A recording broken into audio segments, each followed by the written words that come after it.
हम तो है परदेश में, देश में निकला होगा चांद। अपनी रात की छत पर कितना तन्हा होगा चांद। ਚੰਦ ਭਾਵੇਂ ਕੱਲਾ ਹੋਵੇ ਪਰ ਤੁਹਾਨੂੰ ਫਿਕਰ ਕਰਨ ਦੀ ਲੋੜ ਨਹੀਂ। ਅਸੀਂ ਜੋ ਪਹੁੰਚ ਗਏ ਹਾਂ ਤੁਹਾਡਾ ਸਾਥ ਦੇਣ ਲਈ ਤੇ ਲੈ ਕੇ ਆਏ ਹਾਂ ਦੇਸ਼ ਪ੍ਰਦੇਸ਼ ਦੀਆਂ ਖੱਟੀਆਂ ਮਿੱਠੀਆਂ ਗੱਲਾਂ ਬਾਤਾਂ ਵੀ। यश राज फिल्म्स की फिल्म धूम 3 विच शाहरुख खान नहीं होंगे, ये कहा है यश राज फिल्म्स के वाइस प्रेसिडेंट ने। उन्होंने मुताबिक यह खबर बिल्कुल झूठ है ते उन्होंने नहीं पता कि इस तरह दी खबर कौन फैला रहे हैं। कुछ दिन पहला ब्रिटेन दे एक मैगजीन ने यह खबर छापी सी जो कि जंगल की अग की तरह फैल गई। यही नहीं, उधर यश राज ने इन अफवाहां का खंडन करने की कोशिश की थी ते इधर एक होर अफवाह ने जन्म लै लिया कि धूम 3 विच शाहरुख नहीं बल्कि सैफ अली खान काम कर रहे हैं। हुण ये तो आने वाला वक्त ही दसेगा कि यश राज की इस फिल्म विच केड़ा खान नजर आएगा। फिलहाल फिल्म नगरी दियां कुछ होर खट्टियां मिठियां खबरां ते रोशनी पाने आ रेड एफएम दे डीजे टेंट्रा यानी प्रणव दे नाल। प्रणव, क्या हाल चाल है? Thank you so much for being here with us. अरे not a problem, any time. लोग आपकी आवाज तो सुनते रहते हैं, लोगों को पता नहीं है कि डीजे टेंट्रा नजर आएगा।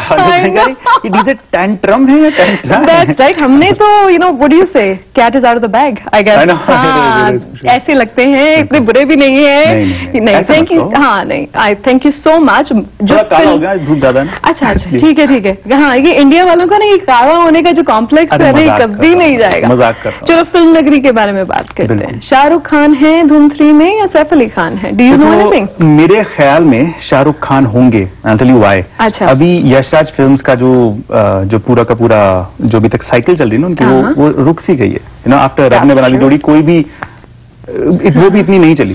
ठीक है, तो यश राज फिल्म्स को हाइप चाहिए और बहुत बड़ा हाइप चाहिए। करण जौहर ऑलरेडी उनके कैंप से बाहर जा चुके हैं। That's right। ठीक है, ये यश राज फिल्म्स को शायद माय नेम इज खान का डिस्ट्रीब्यूशन राइट्स भी ना मिले, एक्चुअली नहीं ही मिलेंगे। So they've been ruled out. So YRF is out now. So they have to create hype so that they can actually come back into the market. Okay. So Shahrukh Khan it will be. मेरे ख्याल में होंगे because Shahrukh Khan is मतलब माने जाते हैं, क्या हैं ही वो आदित्य चोपड़ा काफी क्लोज माने जाते हैं। Yeah. So in the time of need मेरे ख्याल में उनको आना चाहिए। और अगर आते हैं this will be a really long समय के बाद आएंगे वो। आफ्टर आई गेस अंजाम, डर के बाद अंजाम में आए थे नेगेटिव रोल में। या दैट्स ट्रू, डर किया था उसके बाद ही हैजंट डन। अंजाम में आए थे एंड दैट्स व्हाट इट। वैसे नेगेटिव रोल्स में लोगों की इतनी पॉपुलैरिटी कभी देखी नहीं है। You know John Abraham did so well, वो he was the villain and then it was Hrithik Roshan, he did so well. But John Abraham I heard he got injured, क्या हो गया? जॉन अब्राहम एक क्रिकेट के ऊपर कॉमेडी फिल्म बन रही है, हुक या crook, love the name, David Dhawan बना रहे हैं एंड इट्स अ रियली मतलब फनी सी फिल्म है। और इस फनीनेस में जॉन अब्राहम जैन की दूसरी बार टांग पे चोट आई है। इस बार तो तोड़ी दी है। और हुआ क्या कि पहली बार इनको 20 फुट के पोल से नीचे स्लाइड करते हुए आना था। This was way back in January. अच्छा। और कंट्रोल नहीं आया उन्हें, तो वो धाड़ जाके गिरे, उनकी पांव पे चोट लग गई। ठीक है, उसके बाद अभी रिसेंटली पिछले सैटरडे एक इसमें ऑब्वियसली अब क्रिकेट के ऊपर है तो मैच तो हो गई, तो वो मैच चल रहा था। बाय द वे इसमें श्रेयस तलपड़े भी हैं, इसमें के मेनन भी हैं एंड गेस व्हाट, इसमें जेनेलिया डिसूजा भी है। Very pretty Genelia D'Souza. And last but not the least, सबसे पहले बोलना चाहिए था एक्चुअली नाम, महेंद्र सिंह धोनी भी है। क्या बात कर रहे हो? बिल्कुल, महेंद्र सिंह धोनी भी है इस फिल्म में। Real cricketer. बिल्कुल रियल क्रिकेटर, और भी इसमें काफी बड़े क्रिकेटर्स होंगे। तो हुआ क्या कि मैच चल रहा था। अब जॉन अब्राहम जो है काफी बड़े फुटबॉल के खिलाड़ी, बोले तो सॉकर के खिलाड़ी। तो जब मैच चल रहा था किसी ने ठक लगाई एक शॉट, उनको लगा रहे मैं टांग से रोकता हूँ, रोकने की कोशिश की, आवाज आई। तो उनको पहले शक हुआ कि हो सकता है मुझे चोट लगी हो, लेकिन फिर उन्होंने कहा चल छोड़ो कोई बात नहीं, चलता रहता है गेम में। तो चल दिए वो अपने आगे। Being the real sportsman. बिल्कुल, being the real sportsman and being the real star, because वो नहीं चाहते थे कि डेविड धवन को नुकसान हो, यू नो। सो पूरे दिन की शूटिंग के बाद फाइनली वो उन्होंने कहा लगा भैया अब चलता हूँ डॉक्टर के पास जाता हूँ। लचकते हुए किस तरह पहुंचे, तो जब उन्होंने उनको पैर देखा, डॉक्टर ने कहता भैया ये तो डबल साइज हो गया है, ये तो फ्रैक्चर लगता है। और एक्सरे कराया गया तो फ्रैक्चर था।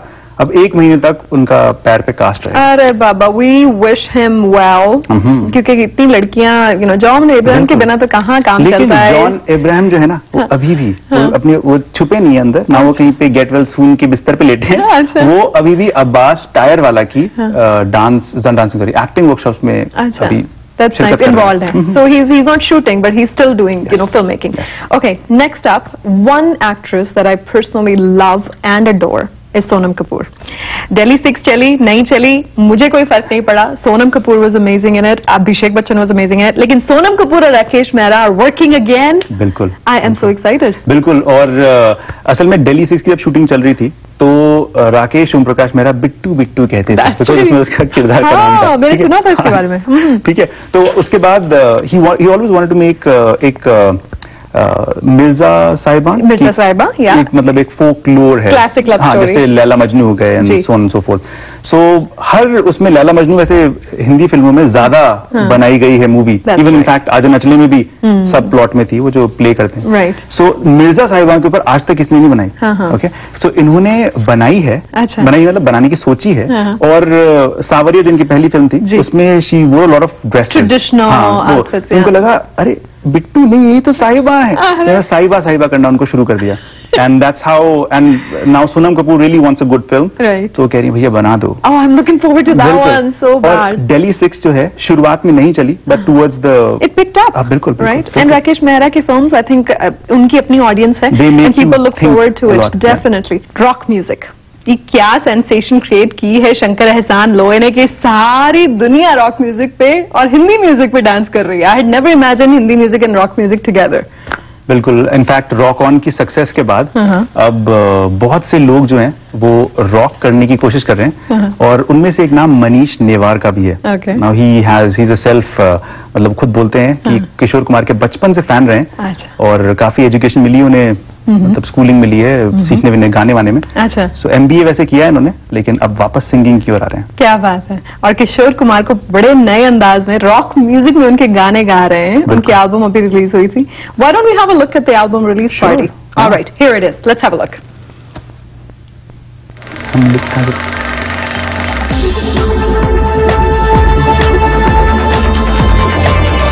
किशोर रॉक सॉन्ग नया एल्बम है, मनीष नेवार का एल्बम है और उन्होंने रॉक ऑन फिल्म से इंस्पायर होकर इस एल्बम में किशोर दा के सारे प्यारे प्यारे गाने अपनी आवाज में उन्होंने गाया है. मुझे बहुत अच्छा लगा ये एल्बम. ये एल्बम बेसिकली किशोर कुमार के जो एवरग्रीन सॉन्ग्स हैं उनका कलेक्शन है.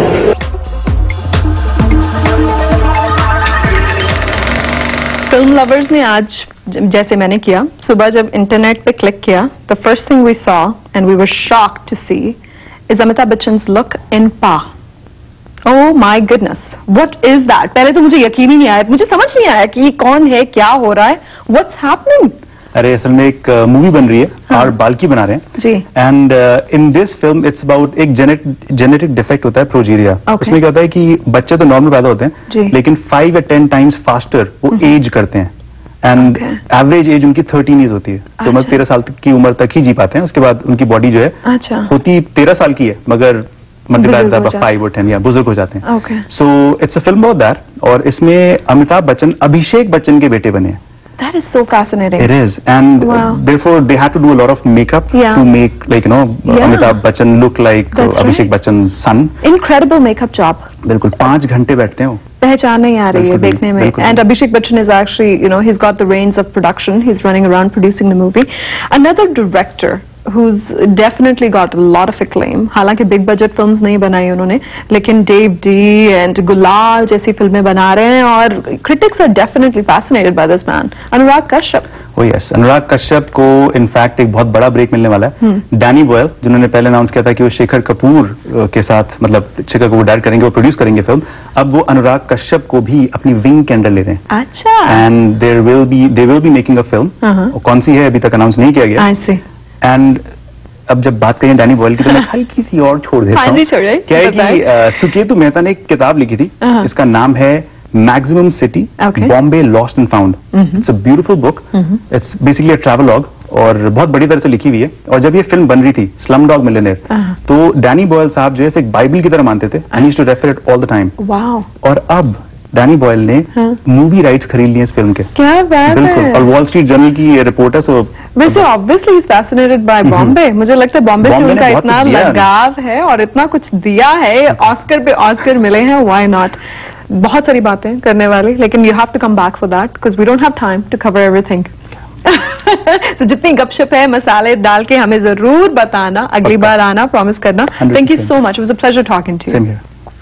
ਬਾਲੀਵੁੱਡ ਦੀ ਰੰਗੀਨ ਦੁਨੀਆ ਤੋਂ ਬਾਹਰ ਨਿਕਲ ਕੇ ਹੁਣ ਲੈਣੇ ਇੱਕ ਬ੍ਰੇਕ ਆਪਣੇ ਅਗਲੇ ਮਹਿਮਾਨਾਂ ਦੇ ਨਾਲ ਫਿਰ ਤਾਂਗੇ 10 ਮਿੰਟਾਂ ਵਿੱਚ।